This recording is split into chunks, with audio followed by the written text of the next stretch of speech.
Hi, my name's Sabih Ahmed, and I'm the director at the Ishara Art Foundation, and I'm delighted to welcome you for a virtual tour of Ishara's latest exhibition, Sheher, Prakriti, Devi. Sheher Prakriti Devi is the first ever extensive curation by artist Gauri Gill, who's an artist based in New Delhi. And the exhibition opened in January and runs until the 1st of June. The exhibition is prompted by a series of concerns that are very close to Gauri Gill's practice. And when we invited her over a year ago, the invitation really lay as an open-ended kind of call as to what she would like to do and present at Ishara. Now, one of the things that excited me a lot about Gauri's practice was the nature of collaboration, the various kinds of collaborations that have informed her practice over the years, particularly collaborations with, say, Rajesh Vangar, a Warli artist who she's been collaborating with for over a decade, and several other over the years. She also has a very interesting circuit of traveling and looking into lives of migration experiences across continents, as well as marginal experiences within India. And so all of those concerns seemed like there would be something very special that Gauri could bring to the exhibition. And so when we started talking about it, there was initial reluctance as to whether she even wants to curate, but she'd done this experiment in 2021 in Bombay in the Mirchandani and Steinrock Gallery, also titled Sheher Prakriti Devi, where she presented her own work alongside the work of her mother, Gauri Gill, and another artist, Devi, who's in fact the mother of her longtime collaborator, Rajesh Vangar. And when they came together with this exhibition, it formed a series of concepts that talk about how the built environment is entangled with the natural environment, and both of these are entangled with the sacred dimension that informs our lives. And so all of these became the anchor for Sheher Prakriti Devi in Bombay. And we thought, why not develop that further, and what would that expand into if we did that at Ishara? And that's finally what led to this exhibition that now presents 12 artists from various parts of the world, most of whom from India, some who are still around, some who are not. The exhibition's also received a wonderful response from the community here in the UAE, as well as all the tourists that visit and pass through the UAE. And you could really see that what draws their attention is how finally it makes you look around you and the environment around you and think of who do you inhabit the city with, who do you inhabit the world with. You inhabit it with all kinds of living life forms, all kinds of lives, all kinds of stories. And finally, all of those things are what shaped this exhibition. So we're going to go inside, look at a few works, and see how this exhibition's come together. The exhibition draws together 12 artists, as I had mentioned. And these 12 artists include Gauri herself, but also Gauri's mother, Gauri Gill, and Devi, all three of whom were in the initial premise of the exhibition. But along with that, it also presents works of artists Mariam Suhail, Kiara Kamoni, Emily Yoshiko Crow, Meera Mukherjee, Mrinalini Mukherjee, a collective of artisans who have created the Chamba Rumal, the handkerchiefs that we will see in the exhibition, Rashmi Kalekar, Shefali Jain, and all of these artists, and Sukanya Ghosh, and all of them have come together in this exhibition. A common thread in the exhibition and all of the artists is that many of them are actually outliers. They are not really part of the art industry, if I may say. Gauri Gill, for instance, is a self-taught artist who has been practicing for the past 40 years almost, and has been doing this on her own, studying the trees and the flora and the different seasons and birds and shrines in Delhi. And that's what we see in the very first set of works that come together as a grid of buildings and trees. And the photographs that we see in this work are actually photographs of various buildings that Gauri's been taking since 2003 as part of a project called Rememory, and this project continues to go on in Gauri's practice. But what struck Gauri during the pandemic year in 2021 was as she'd come downstairs to meet with her mother because they lived together, she would find her mom drawing, and it struck her how, though they both live in the same city and though they both have been depicting the city of Delhi, they both have such different relationships with the city, and it kind of makes you realize that you can be living in the same city with someone else, but actually you're inhabiting a completely different place. And that's what you see in these works, where on the one hand, all of the photographs that are by Gauri are so gray and black and white and rigid and geometric, and all the pastels by Gauri Gill are abundant with life, are colorful, are seasonal, and these are both from the same city. So this was an initial grid that was also presented in Bombay and kind of begins this exhibition here in Dubai. And one of the ways we wanted to present this right in the very outset was because a lot of these buildings also resemble buildings in the UAE. So people who were living here and come see the exhibition, for a moment they are looking at trying to identify the buildings as if they are buildings here, and then also trying to see whether any of these trees and flowers that Vinny has depicted are also possibly from here. So we hope that as people visit the show, they'd go back outside and start looking at the city of Dubai or Sharjah or Abu Dhabi also a little differently. This then brings us to another work, and this time it's by an artist from Pakistan living in Bangalore. Her name's Mariam Sohail.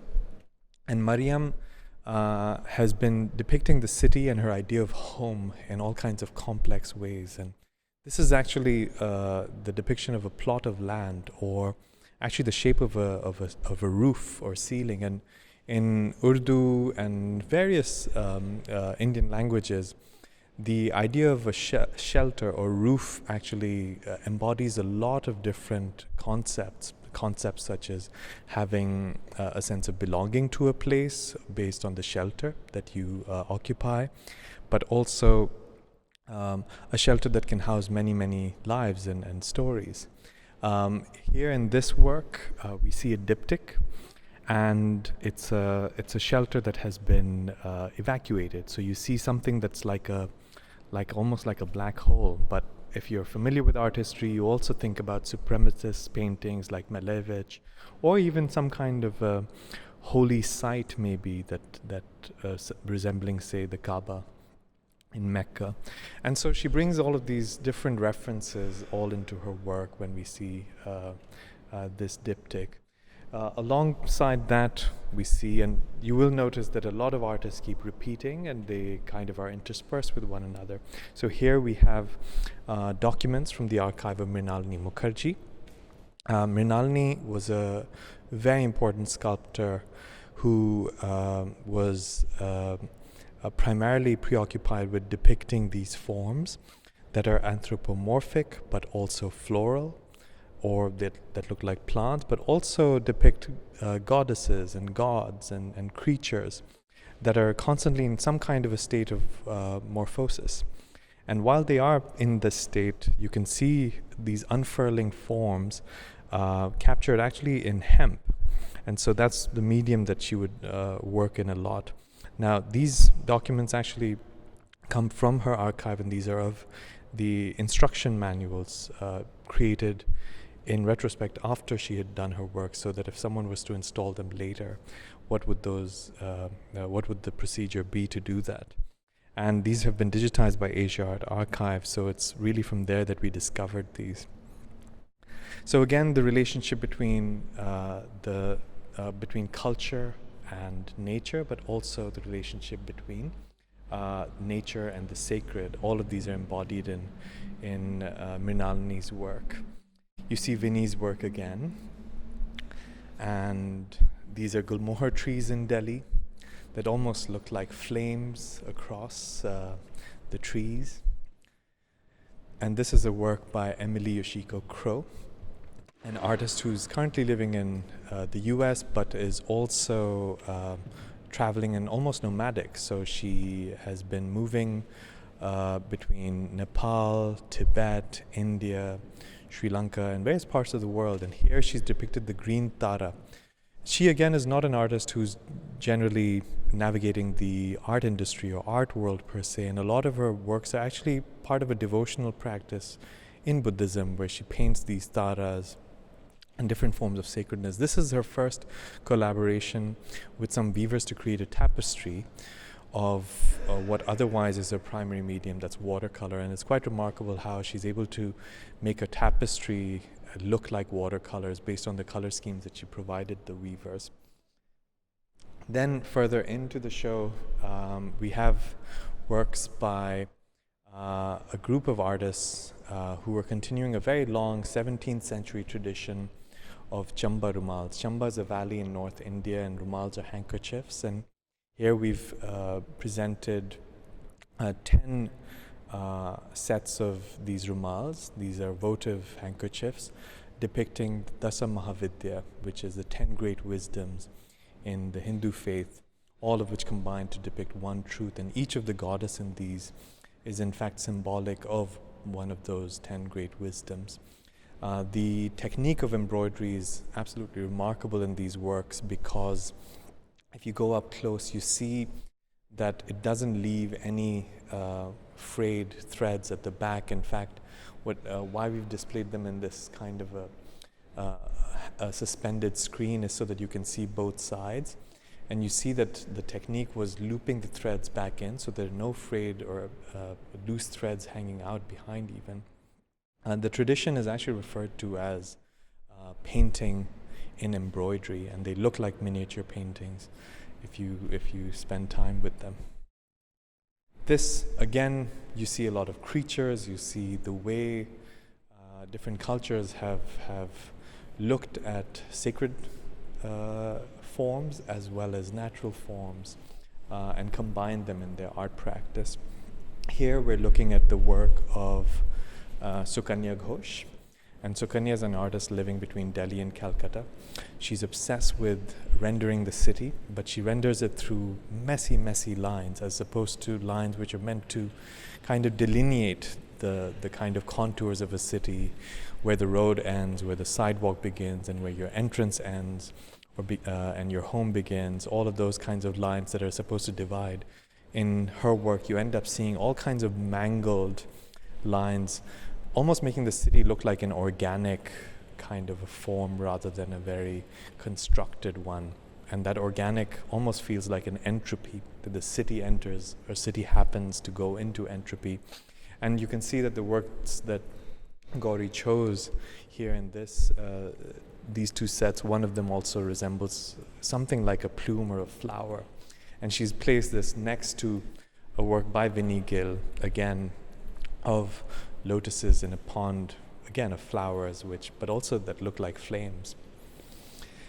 One other theme that is very important for this exhibition is that while we say that nature and the city and the sacred are all interconnected, that doesn't necessarily mean they're interconnected in harmony. Sometimes that interconnection is in fact violent, and in a series of photographs like this by Gauri, you can see the violence when they interconnect in these taxidermied kind of presentations of a seal, a bear, and a cheetah.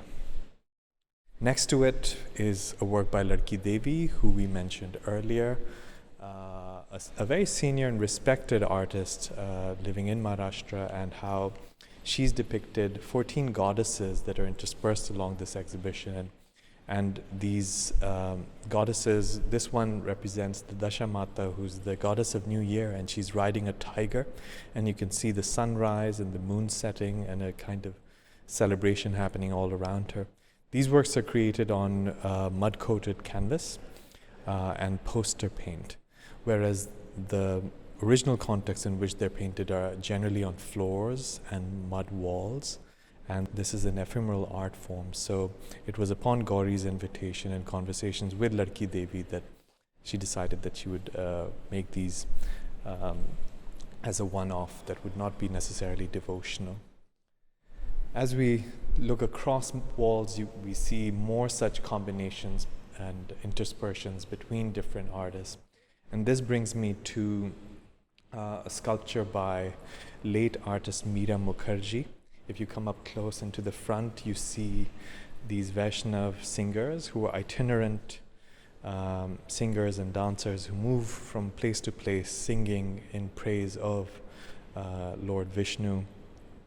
And Meera Mukherjee is one of those rare early modernist sculptors, and one doesn't see too many modernist sculptors who were women from that generation. And she traveled to Europe to study, but then she comes back to India and goes to a lot of the villages and learns the artisanal traditions of sculpture making.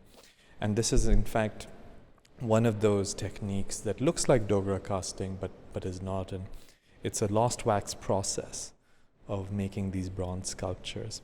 And you can again see a kind of relationship between culture and a kind of spiritual force that's guiding certain traditions. Here in the vitrine, we have works by Rashmika Lekha. Rashmika Lekha is an artist living in Delhi, and in Delhi she is also really invested in permaculture and farming, and does various workshops there, invites artists, and this relationship with the farm is something that informs a lot of her work at the moment. And here she's made these drawings inspired from different kinds of termite colonies that she's been observing.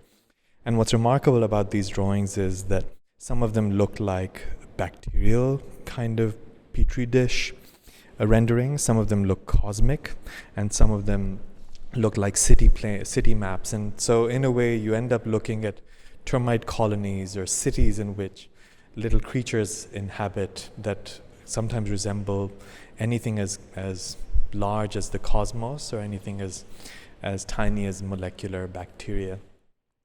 Alongside this, in this area, we have another work by Mariam Sohail, and this is a work called Pigeon Metaphor, referring actually to the pigeons that occupy places inside a lot of colonial buildings in South Asia. Inside chutes and shafts of various homes, you hear fluttering sounds from outside the window, which is where they inhabit, sometimes uninvited, but you just accept that they're there in your city. Again, who do we inhabit the city with becomes a kind of recurring question in the show. This brings us to another work. This one is by Shefali Jain, and Shefali is an artist living in Delhi. And alongside her art practice, she also works on children's book illustrations, and she's part of a larger collective called Blue Jackal that has been doing a lot of work on giving voice to voiceless through graphic novels and comics. And this is a work that she's done in the form of a triptych depicting a city that is devastated, and in that city there is a witness who is a locus observing what's going on. What's quite remarkable about the work is that despite the dark undertones that shape this work, all the creatures have been magnified from the different vantage points she takes. And so somehow the eagles, the dragonfly, the locusts become bigger than even the machines and the bulldozers and the fighter jets. So you can see a lot of those themes of both disharmonious and harmonious entanglements between nature, the city, and the sacred. The exhibition continues upstairs, and as we go upstairs, I also want to highlight that the exhibition was made possible with the support of quite a few patrons and supporters, and just to give a shout out to them here. The Safra Middle East Bank, Zeiss Lens, and Vadera Art Gallery all have been very supportive in making this show happen. The upstairs space continues with some of the themes that we've talked about downstairs. Here we've also assembled a reading corner where a lot of the books that different artists told us about have been kept, and you can see these are not just books on the artists presented in the show, but also books recommended by artists who have been inspired by this literature. But as we look on for more works, another work by Maryam Sohail, and this is a work called Ghar Ghar Ki Mashq, almost translating to the calligraphy of a home.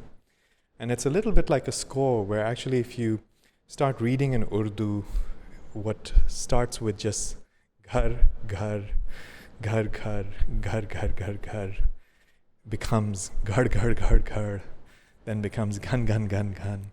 And it's like a performative piece where a house becomes a rattling engine, becomes a thundering cloud, becomes rainfall, becomes a house again, just by the way you utter the word. More drawings and prints by Sukanya Ghosh. Again, the mangled wires, the unruly edges, the lines of flight that form every city.